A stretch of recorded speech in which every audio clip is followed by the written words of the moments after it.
खुदा के वास्ते मौका ना दे शिकायत का कि दोस्तों की तरह दुश्मनी निभाया कर। जी हाँ, भाजपा में कुछ इसी तरह का माहौल बना हुआ है राजस्थान के अंदर। आपने एक दिन पहले ही देखा होगा जब केंद्रीय मंत्री राजनाथ सिंह राजस्थान दौरे पे थे, जोधपुर के दौरे पे थे। जोधपुर चूंकि लोकसभा क्षेत्र है, केंद्रीय मंत्री गजेंद्र सिंह शेखावत का ऐसे में उनका मंच पर होना लाजमी था। साथ में पूर्व प्रदेश भाजपा अध्यक्ष सतीश पूनिया भी मौजूद थे, अन्य नेता भी मौजूद थे। लेकिन उस मौजूदगी के दौरान चूंकि वह कार्यक्रम जो राजनाथ सिंह का था वह शेरगढ़ विधानसभा क्षेत्र जो जोधपुर लोकसभा में आती है, उस शेरगढ़ के विधायक पूर्व विधायक रहे हैं बाबू सिंह राठौड़, लगातार 2 बार और पिछली बार में चुनाव हार गए हैं।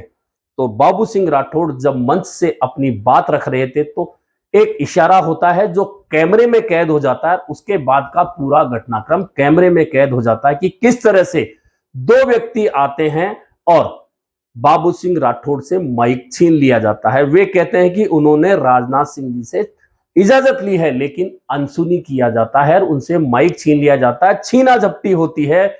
उसके बाद में सामने बैठी जनता शोर मचाती है क्योंकि क्षेत्र बाबू सिंह राठौड़ का था। लेकिन यह एक छोटा सा घटनाक्रम नहीं माना जा सकता क्योंकि इस घटनाक्रम के पीछे भाजपा की बड़ी राजनीति जुड़ी हुई है, खेमेबाजी जुड़ी हुई है।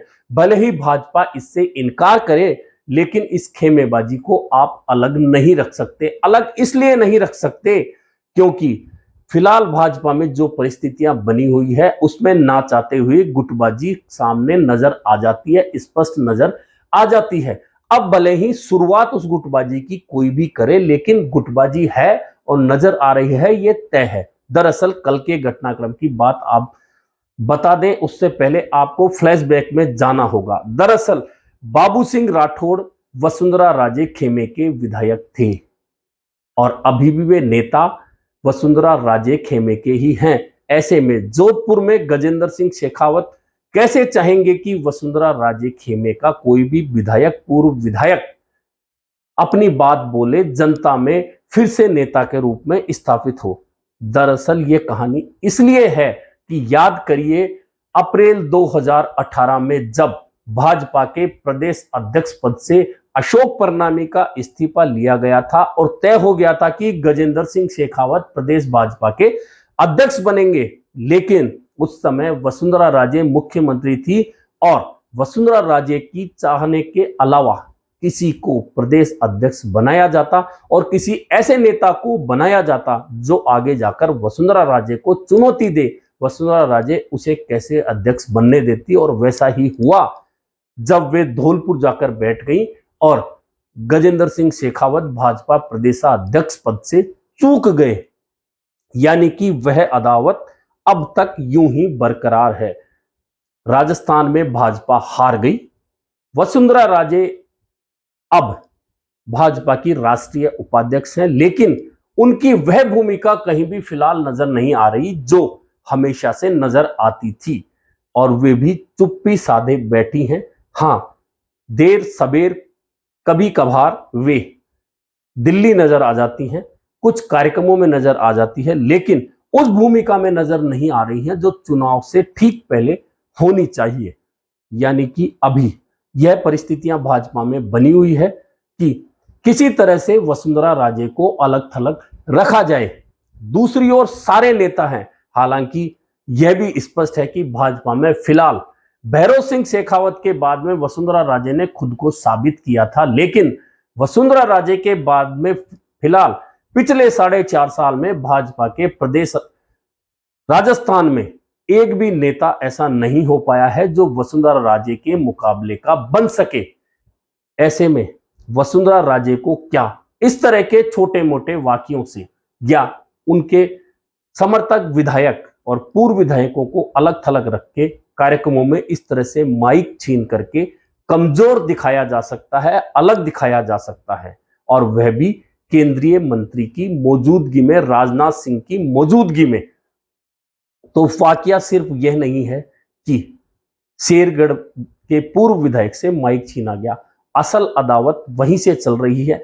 वैसे यह भी तय है कि जब भाजपा आलाकमान के चाहने के बावजूद वसुंधरा राजे के विरोध से गजेंद्र सिंह शेखावत भाजपा के प्रदेश अध्यक्ष नहीं बन पाए, तो उन्हें इस समय केंद्र में मंत्री ही नहीं बना रखा, बल्कि वे इस समय भाजपा आलाकमान की आंखों के तारे भी बने हुए हैं। और कई बार गजेंद्र सिंह शेखावत ऐसा दिखाते भी हैं कि राजस्थान में वे इस समय भाजपा के अन्य नेताओं से थोड़ा अलग हटकर थोड़े बड़े स्थिति में है, थोड़ी मजबूत स्थिति में। यह अलग बात है कि इस बात को ना तो राजस्थान की जनता मानती है, ना भाजपा का पूरा कार्यकर्ता मानता है। और यही कहानी लगातार चल रही है कि वसुंधरा राजे को किसी तरह से अलग थलग रखा जा सके। लेकिन क्या वसुंधरा राजे को ऐसा अलग थलग रखा जा सकता है? आपने देखा होगा कि पिछले भाजपा के प्रदेश अध्यक्ष सतीश पूनिया के कार्यक्रमों से, सतीश पूनिया के होर्डिंग पोस्टरों से वसुंधरा राजे को गायब रखा जाता था, दूर रखा जाता था।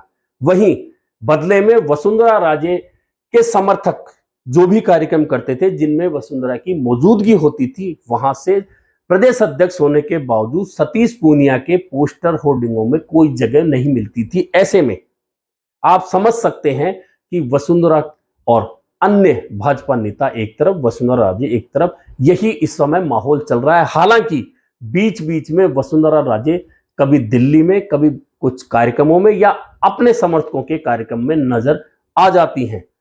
और भाजपा में जो चल रहा है वह चुनाव से पहले कितना चलेगा यह अलग बात है, लेकिन आपने देखा होगा कि वसुंधरा राजे को स्थानीय नेता कितना भी अलग थलग रखना चाहे, भाजपा का आला कमान कितना भी अलग थलग रखना चाहे, लेकिन उनकी भूमिका निश्चित तौर पर तय करनी पड़ेगी भाजपा को राजस्थान में।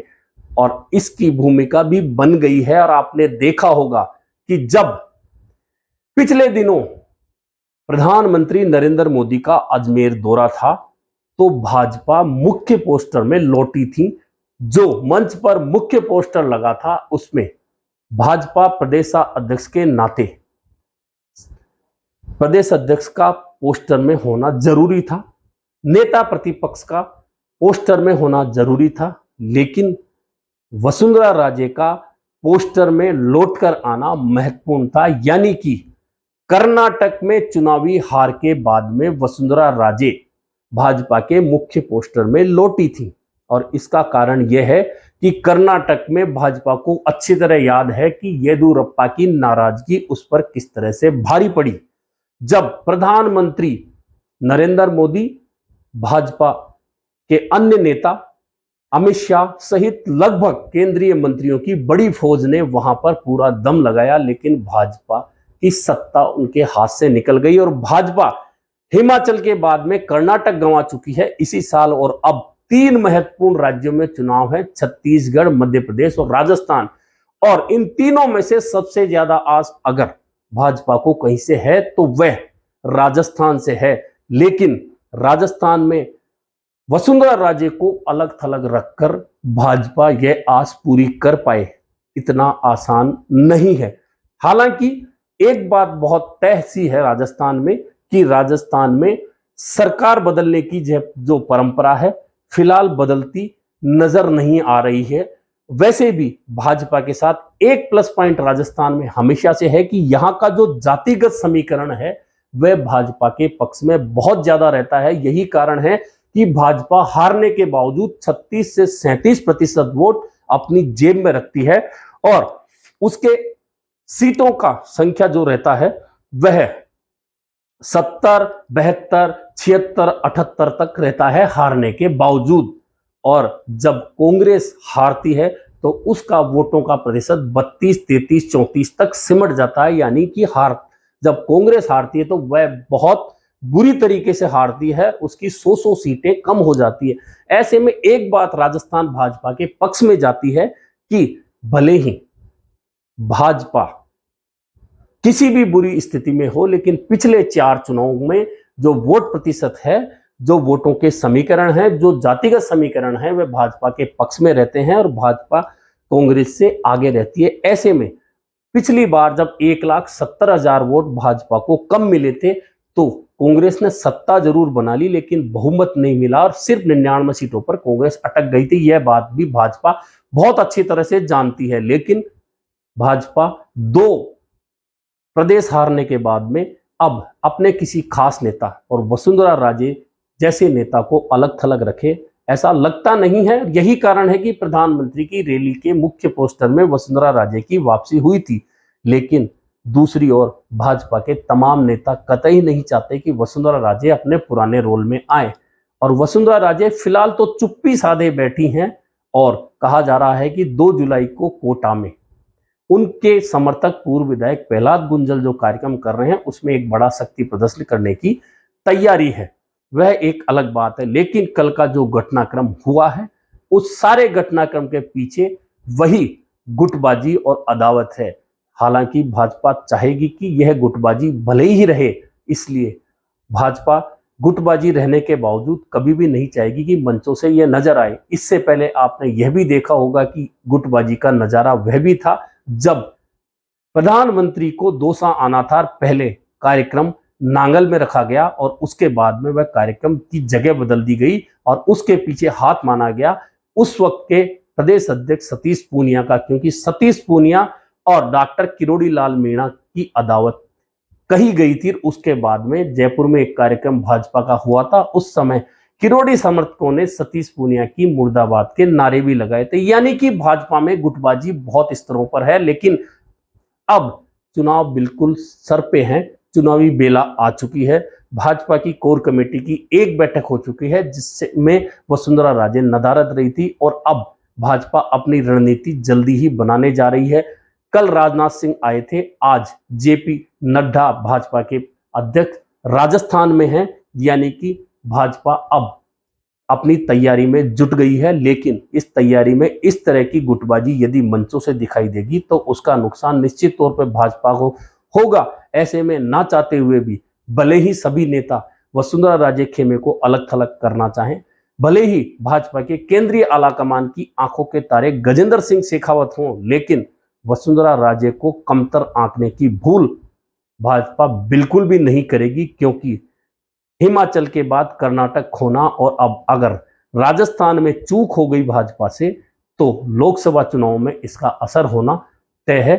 इसलिए कहा जा रहा है भाजपा के हर नेताओं की ओर से कि अब एक दूसरे को भले ही हम पसंद नहीं करते हों लेकिन मौका ना दे शिकायत का, दोस्तों की तरह दुश्मनी निभाया कर। यानी कि आप एक दूसरे को पसंद ना करें लेकिन सामने जो लोग बैठे हैं, जो आपको देख रहे हैं, उनको एहसास ना होने दीजिए कि आप दुश्मन हैं, लेकिन नजर तो कम से कम दोस्तों की तरह आइए।